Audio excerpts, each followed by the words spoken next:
तुम्हें कितनी बार बताया है, मेरे तैयार होने से पहले मेरा नाश्ता तैयार हो जाना चाहिए। शादी के 25 सालों बाद भी मुझे क्यों बार बार एक ही बात बतानी पड़ती है? सीमा, तुम्हें क्या है? तुम तो आराम से घर पर रहोगी, मुझे काम पर जाना पड़ता है। तुम हो कि हमेशा बेवकूफों जैसी हरकत करती हो। अगर तुम ये जानबूझकर करती हो तो याद रखना, मुझसे बुरा कोई नहीं होगा। आज भी प्रदीप का पारा चढ़ा हुआ था। इन कटु शब्दों में अपना गुस्सा उतारते हुए, गीला तौलिया कुर्सी पर फेंकते हुए प्रदीप गुस्से से सीमा की तरफ देखने लगा। सीमा के लिए प्रदीप का ये बेवजह का गुस्सा कोई नई बात नहीं थी। वो महीने में 3-4 बार ऐसे ही सीमा पर बरस पड़ता था। पहले पहले सीमा उसका विरोध किया करती थी, लेकिन जब कई सालों तक प्रदीप में कोई बदलाव नहीं दिखा तो सीमा ने खुद को ही बदल दिया। अब प्रदीप के कुछ भी कहने से सीमा को कोई फर्क नहीं पड़ता था। प्रदीप की हर बात वो चुपचाप सिर नीचे झुकाए सुन लेते थी।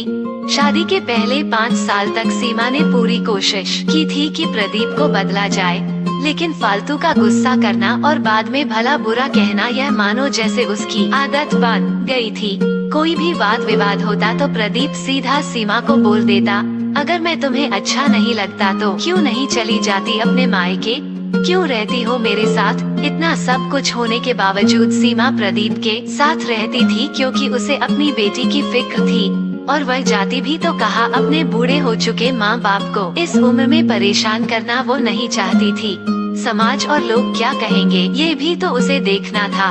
वह इतनी पढ़ी लिखी भी तो नहीं थी कि खुद जाकर कोई नौकरी कर सके और अपना और अपनी बेटी का पालन पोषण कर सके। सीमा को अब अपनी फिक्र नहीं थी, उसको फिक्र थी तो बस अपनी शादी लायक हो रही बेटी की। सीमा नहीं चाहती थी कि पति पत्नी के झगड़े की वजह से नव्या डिस्टर्ब हो। नव्या की पढ़ाई पूरी हो चुकी थी, उसके लिए अब शादी के रिश्ते आने लगे थे। कई रिश्तों को नव्या ठुकरा चुकी थी। 2-3 महीने बाद एक अच्छा रिश्ता आया। रिश्तेदारों और पहचान के लोगों ने भी लड़के के बहुत गुणगान किए थे। प्रदीप एक शाम अपनी बेटी के पास बैठकर उसे बताने लगा, बहुत अच्छा लड़का है, पढ़ा लिखा है, बड़ा घर है, ऐसे रिश्ते बार बार नहीं आते बेटा, इस बार मना मत करना। नव्या अपने पिता से ज्यादा बात नहीं करती थी, शायद डरती थी या शायद नफरत करती थी, लेकिन आज वो अपनी पूरी हिम्मत इकट्ठा कर बोली, मुझे अभी शादी नहीं करना है पापा, मैं नौकरी करना चाहती हूँ, खुद अपने पैरों पर खड़ी होना चाहती हूँ। हाँ तो उसमें क्या बड़ी बात है, मैंने लड़के से बात की है, वो तुम्हें किसी बात के लिए नहीं रोकेगा। तुम शादी के बाद भी नौकरी कर सकती हो, वो तुम्हें नौकरी के लिए परमिशन दे देगा। प्रदीप बोला, मेरा नौकरी करना या ना करना उसकी परमिशन पर क्यों डिपेंड रहेगा पापा? नव्या ने पूछा। मैं कह रहा हूँ ना, तुम्हें किसी भी चीज की कमी नहीं होगी वहाँ, ऐसे रिश्ते बार बार नहीं आते, इसे ठुकरा मत, बहुत खुश रहोगी तुम वहाँ। प्रदीप बोला, पापा क्या मैं उतनी ही खुश रहूंगी जितनी मम्मी इस घर में खुश है? नव्या ने तंज कसते हुए कहा, आज तुम्हारी जबान कुछ ज्यादा नहीं चल रही। प्रदीप गुस्से से आंखें बड़ी करते हुए बोला, पापा मुझे शादी ही नहीं करनी है, क्योंकि शादी के बाद अगर वो लड़का आपके जैसा निकला तो मैं क्या करूँगी? मुझे आपके जैसा जीवन साथी नहीं चाहिए जो बिना बात के मुझ पर हमेशा चिल्लाए। मुझे कुछ भी अपनी पसंद का लेना हो तो 10 बार सोचना पड़े, कहीं वो नाराज ना हो जाए। मेरी तबीयत कैसी भी हो उसे परवाह ना हो, रोटी थोड़ी सी मोटी बन जाए तो घर सर पर उठा ले, उसकी चेक बुक ना मिले तो भी मेरा ही दोष निकाले, और हर छोटी मोटी बात पर मुझे मायके जाने के लिए कहे। नव्या ने अपना दिल खाली करते हुए पापा से सब कह दिया। प्रदीप का गुस्सा 7वें आसमान पर था, लेकिन उसके मुँह से एक भी शब्द नहीं फूट रहा था। वो नव्या की बातें सुन रहा था। नव्या उतना ही बोलकर चुप नहीं हुई। आज पहली बार वो अपने पापा के सामने इतना कुछ बोल रही थी। पापा, आपने माँ के साथ हमेशा गलत व्यवहार किया है। आप अपने ऑफिस का गुस्सा बिना सोचे समझे माँ पर उतार देते हैं, कभी इस बात की परवाह भी नहीं करते कि उन्हें कैसा लगता होगा।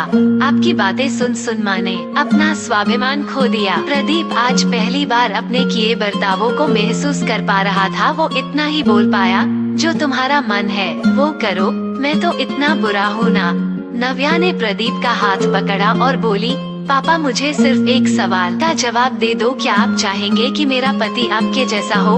अगर आपका जवाब हाँ है तो कर दीजिए मेरा रिश्ता आज ही, और ना है तो मुझे आत्मनिर्भर बनने दीजिए। प्रदीप कुछ भी ना बोल पाया और वहाँ से चुपचाप बाहर चला गया। आज उसे सीमा के सामने जाने में शर्म आ रही थी। चलते चलते उसकी आंखों से आंसू बह रहे थे। प्रदीप ने आज से अपने आप को बदलने का निश्चय किया। अगले दिन से सीमा ने अपने पति में काफी बदलाव देखा। वो सोचने लगी कि जो हिम्मत नव्या ने दिखाई है वो हिम्मत अगर मैं पहले ही दिखा देती तो शायद आज परिस्थिति कुछ और होती। अब नव्या पढ़ लिख कर अच्छी नौकरी करने लगी थी और 3 साल बाद उसके लिए एक अच्छा रिश्ता आया और उसकी विदाई पर प्रदीप, बेटा तू हमेशा खुश रहेगी क्योंकि तेरा पति तेरे बाप जैसा नहीं है। प्रदीप की यह बात सुनकर नव्या की आंखों से आंसू बहने लगे।